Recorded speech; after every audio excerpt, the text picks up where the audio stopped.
Thread I started it off wrong. Okay. Thread Ramble 2 Electric Boogaloo. Time to look at the thread.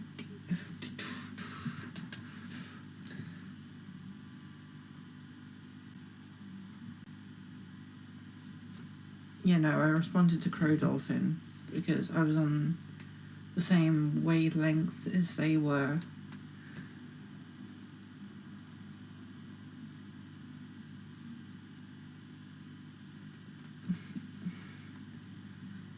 Sorry, I've just got off work, so I'm just really spaced out. Crow Dolphin said, I would like a video on desires, specifically the dilemma between internal/external influences behind them, or how sometimes being seen as having a certain desire supersedes the desire itself.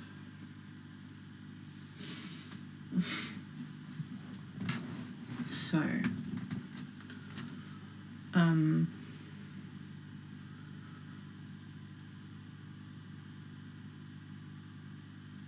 this is going to be a bit weird to explain, but a motif that I like to use in my writing, in my poems, sometimes my poems, is like the idea of the inland empire.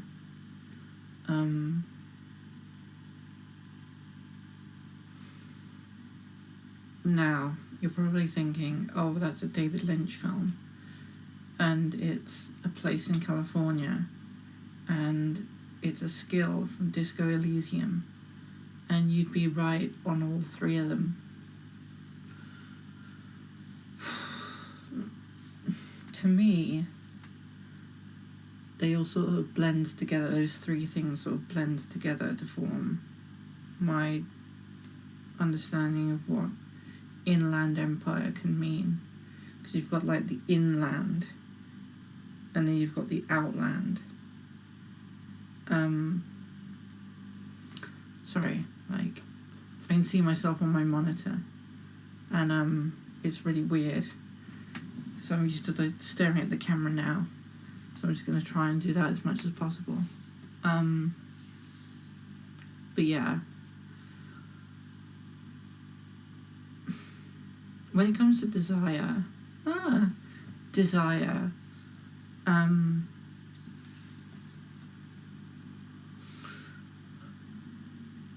I believe it's like a case of flows of desire. Internal and external desires, in my opinion, are the same thing.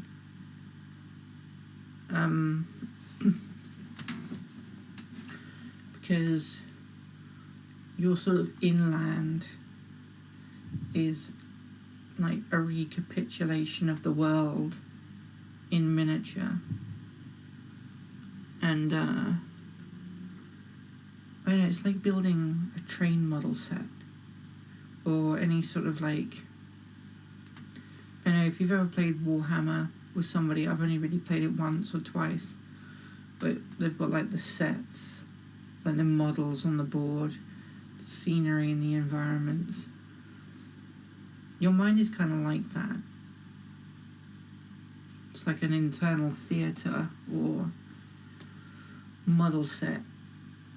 And it's a world of its own, and it's a reflection of the world around you. Any desire in your mind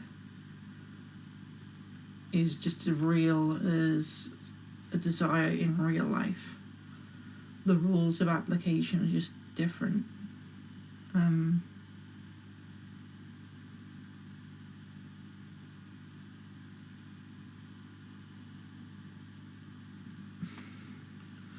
So when you like think about internal and external desire, I don't believe it really exists. I believe that kind of the same thing.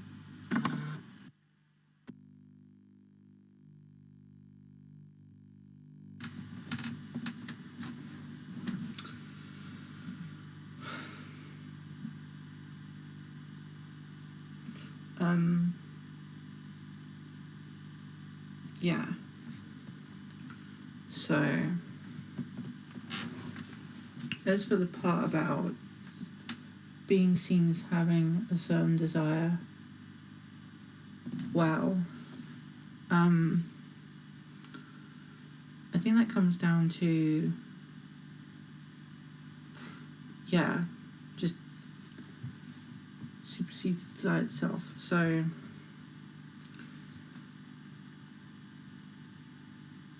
really what you're desiring there is acceptance, or that you're desiring something from somebody else through the action of performing a certain desire. If that makes sense. Like wanting to like impress a bunch of connoisseurs by, you know, performatively ordering a nice wine that they regard as really good, when actually you don't want the wine, you know. I think what you're doing is that, similarly, when you reach for like a piece of food because you're hungry, you're reaching for the wine because you're reaching for the social acceptance, you know.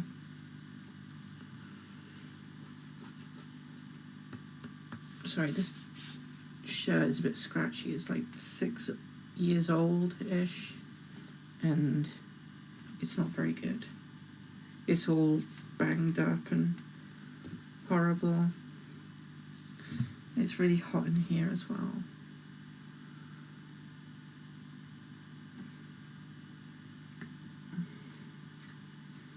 Oozington. You can always ramble about art for over an hour in a dorky way, as opposed to a snobby way. An hour is a very long time to be talking constantly for. I don't think I could do that for an hour.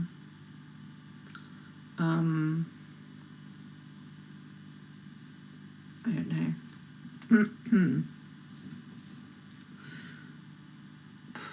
I mean, this is a vlog, so enough of the suggestions, even though I'm very thankful for them.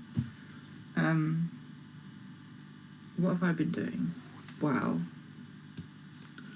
I have not been drinking enough water, so I've been feeling very drained, and it's been very hot. The problem is that like where I live, the water is kind of hard, so when you drink it, it just kind of tastes horrible. It's hard to describe what it tastes like. It tastes like the guy at the water treatment plant was on his last hour of his shift or something. Do you know what I mean? Like, it tastes low effort water. And when I got in from work, see, I'm a little bit thirsty now because I've spent a while just not drinking to rehydrate. I've only drank enough to make sure that I don't fall over and die. But when I got in from work, I ate a little bit of sorbet and drank some milk to try and get it all back. But obviously that hasn't worked because my voice is still a little bit dry. My throat is coarse with thirst right now.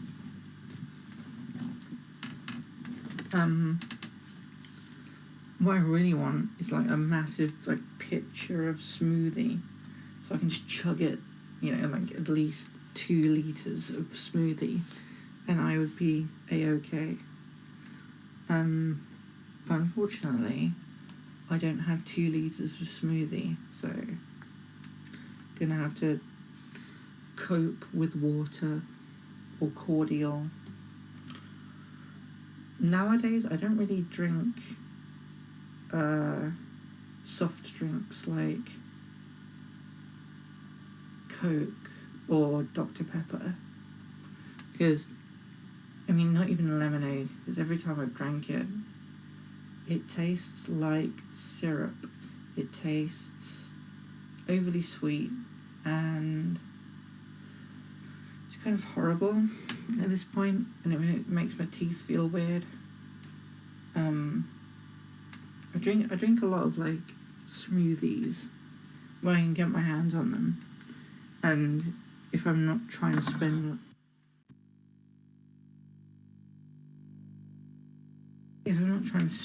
like a lot of money, I'll get like the really cheap smoothies, especially in the heat, because the heat can like really, really fuck you up. Having heat stroke is no joke, because you can like die, which isn't very good. I've heard that it's not a very good experience.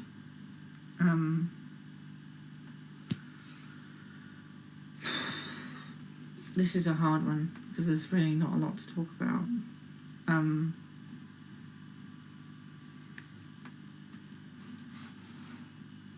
I don't know. I'm working on my second submission for the zine or like communique, and it's hard. It's hard to come up with something that is salient and has something to say and will add something to the zine, I guess. I was thinking about writing a poem about, I don't know, the nature of the strange world. I have no idea. Something to that effect. Something wacky and cool. I wrote a poem today about the drought that's been going on. And I wrote it as like a slam poem. The problem with like slam poetry is, I don't know, I've watched some of it and I've not remembered any of it, and that's really bad. But the problem is that it's just political takes with rhythm, Actually, no, with not a lot of rhythm. Sorry, I'm in like shorts. There will be no lewd here, don't worry.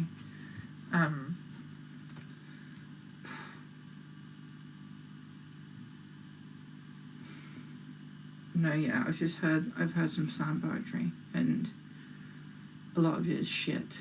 Like a lot of modern poetry is shit as well, because like it's all in free verse, and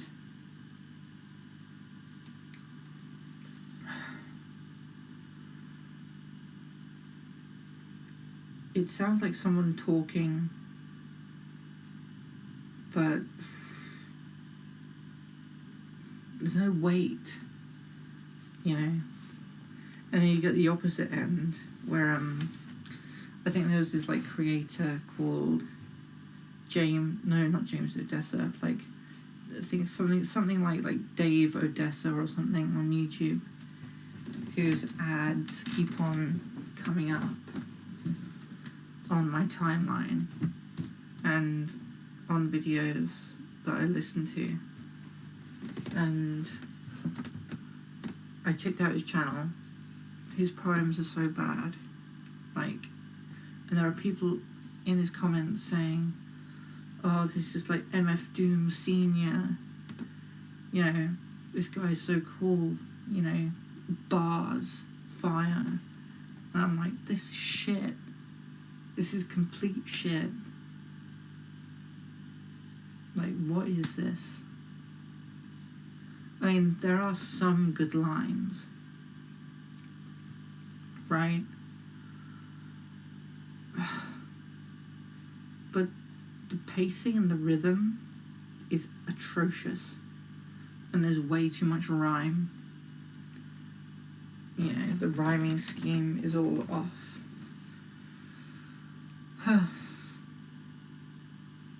Like, if it had like rhythm and fucking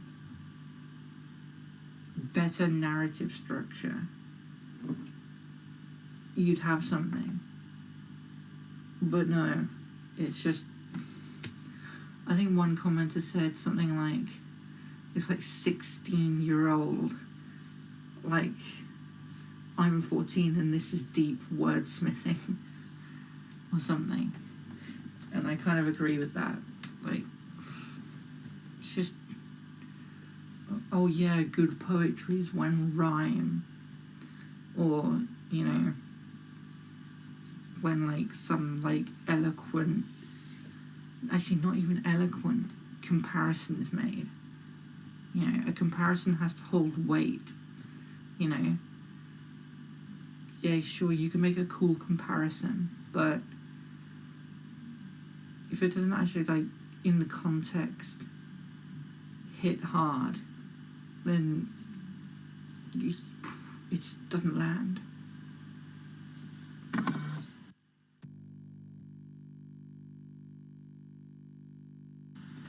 So yeah.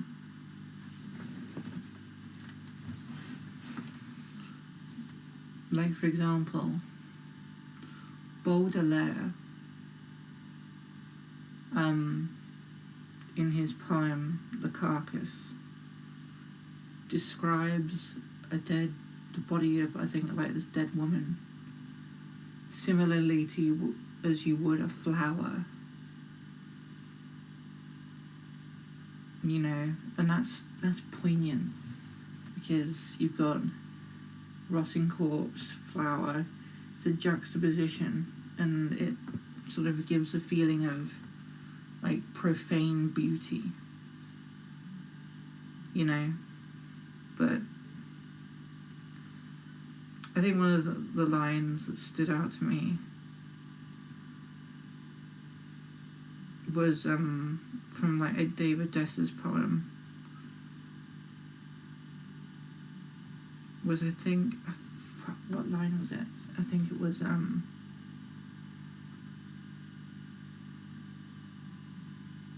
it's like Pink Floyd goes into the delusions of Freud or something.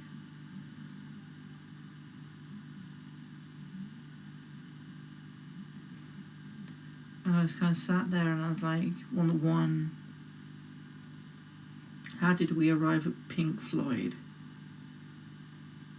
Right. Yeah, okay. You're a satirical poet making a comment on Hollywood. Right. How did we arrive at Pink Floyd, first off?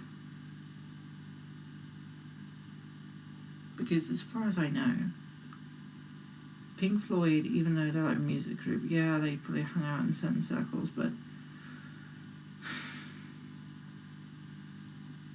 you know, and we don't know what's happening in this poem either. Like, okay, is it a big party where all of these people are here?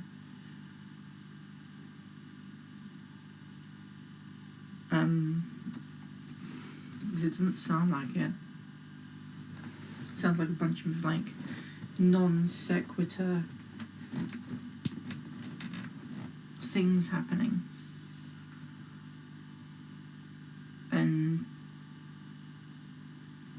I don't know, maybe even cracking.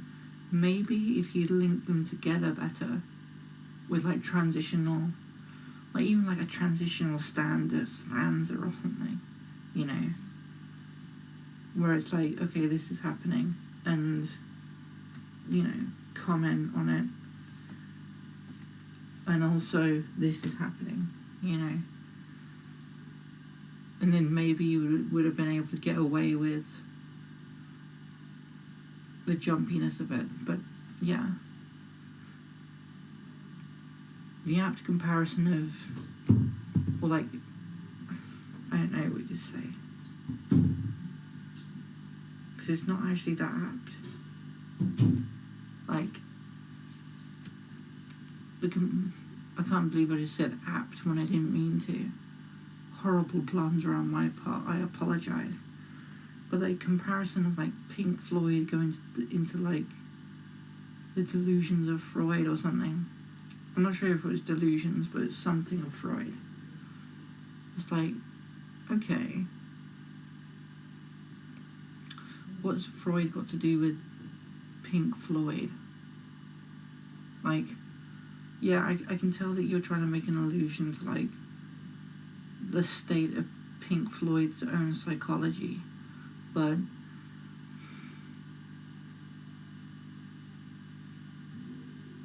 Freud is like not a good guy to make a comparison with that. You know, it's like,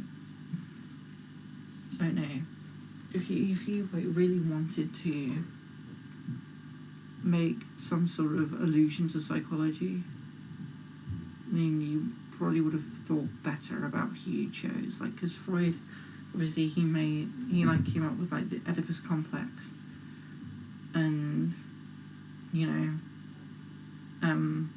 catharsis, counter-catharsis, etc., repression. Well, why are they going into like Freud of all things? Why? It's just a surface level way of saying that they're a bit nuts,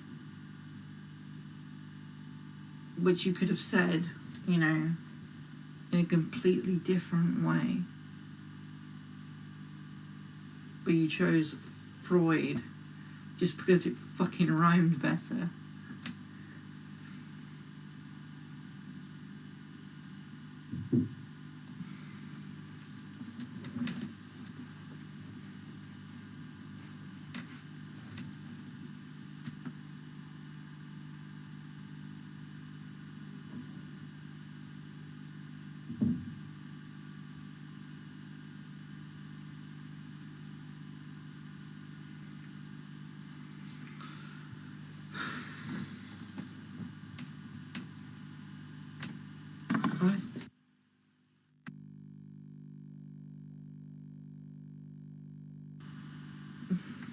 But yeah, like, that line just really pissed me off.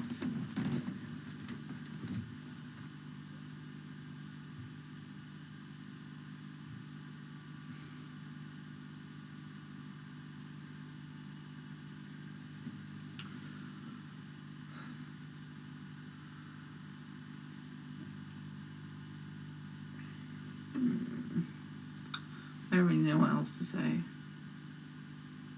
I don't know, maybe that's sorry. I need to drink water after this, because I'm fucking done.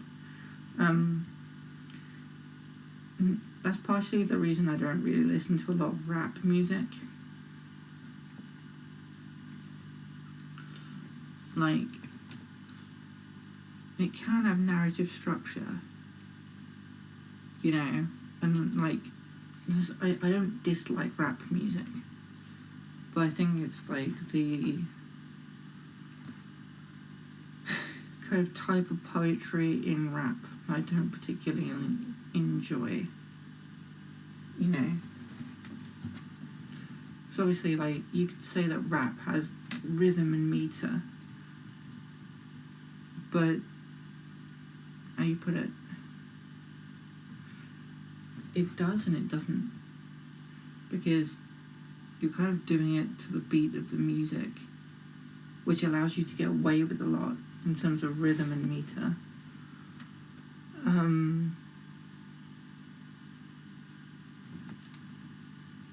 Also like rhyming schemes. So obviously in different accents, different things rhyme. So like in a northern accent, you'd say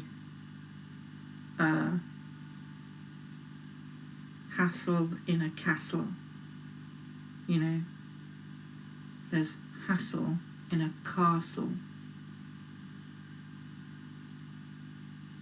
Doesn't work in my accent because I say the words differently. And in rap music, because this is very Americanized, what am I talking about? Since it's a very American genre, and I'm not saying that like you can't rap or whatever, or British people can't rap. You know, I'm not saying that. What I'm saying is that because of that, you can sort of get away with a lot of stuff that you otherwise just wouldn't get away with. Certain like glottal stops or silent letters and words that make certain things rhyme and certain things not. And I don't know. Also like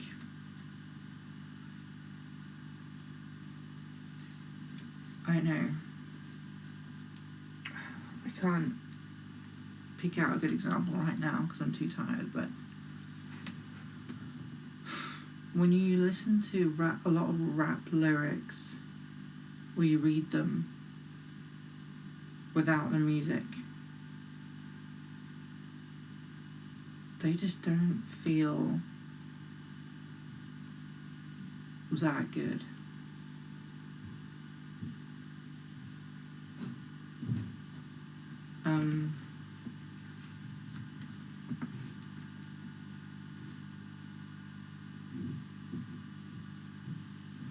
What's a rap song I can think about that I remember? Slick Rick is really good though. I like Slick Rick as a rapper.